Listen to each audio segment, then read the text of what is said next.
Learn from the tool. Don't become it. Part 1. A tool of the mind is worth 2 on the screen. In the 1930s, families huddled around the radio to hear the crackling voice of the president, a soap opera, a war report, or a panicked warning that Martians had landed in New Jersey. To some, this new medium was magic. To others, it was a menace.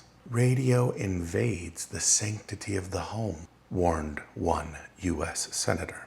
Nearly a century later, we're once again huddled around a device. This time, not a radio, but a glowing screen filled with prompts and outputs. And the voices we engage with are no longer human at all. AI is here. And for many educators, we're still trying to figure out what to do with it. Just as educators of the 1930s learned to navigate a world reshaped by broadcast and mass media, today's teachers must grapple with a tool that speaks, thinks, and writes. While some teachers are already integrating AI into their routines, others haven't used it at all.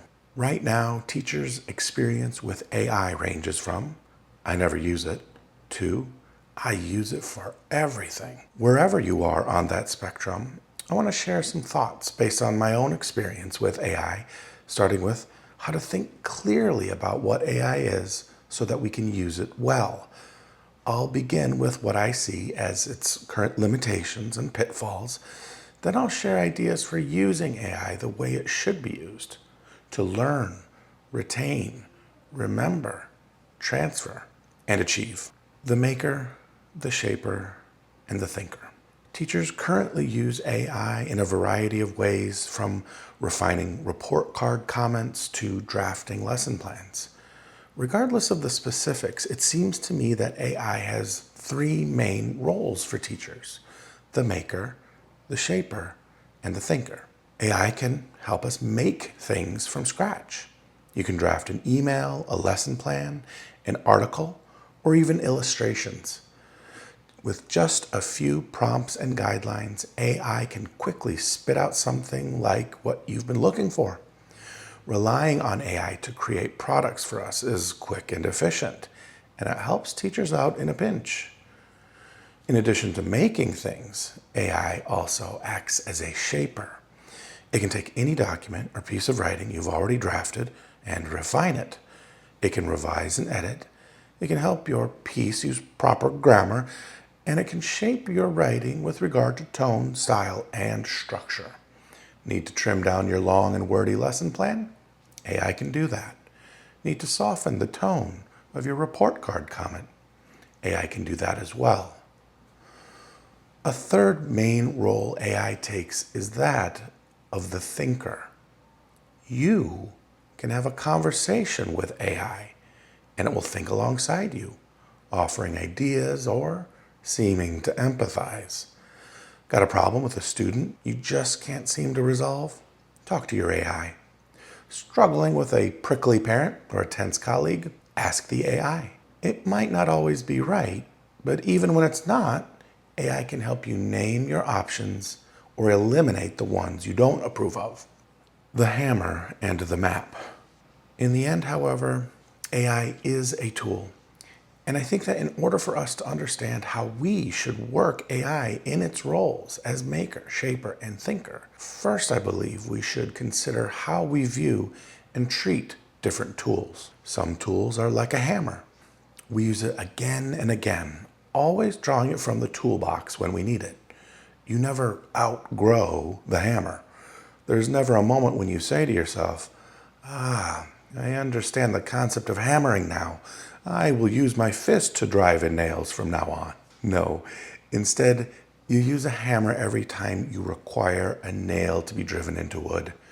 A hammer demands repeated use. On the other hand, some tools start in the physical world, but end up as a tool of the mind. Take maps, for example. Initially, when you need guidance to a new or unfamiliar place, you might use a GPS map to help you to your destination. However, after repeated use of this tool, the physical map is no longer needed as the route has become mapped in your mind.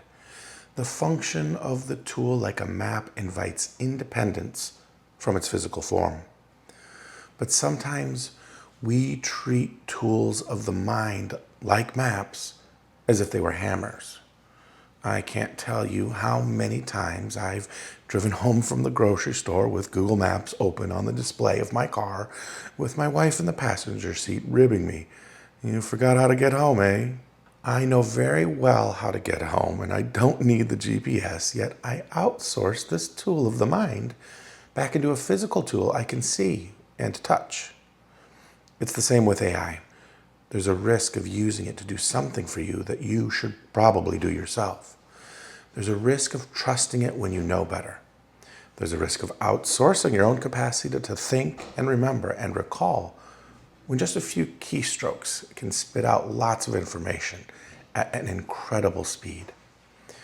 When we let a machine do the thinking, remembering, and reflecting, we risk dulling the very habits we expect students to build and are meant to model ourselves.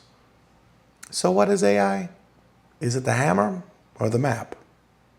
Honestly, it's probably a bit of both.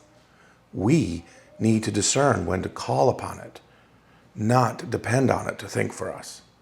We need to know when to pick up the hammer, when to fold up the map, and when to walk without either. In my next article, I'll explore some pitfalls of using AI through metaphors that help clarify the risks. Part 3 will offer practical ways to use AI to support learning, memory, and transfer.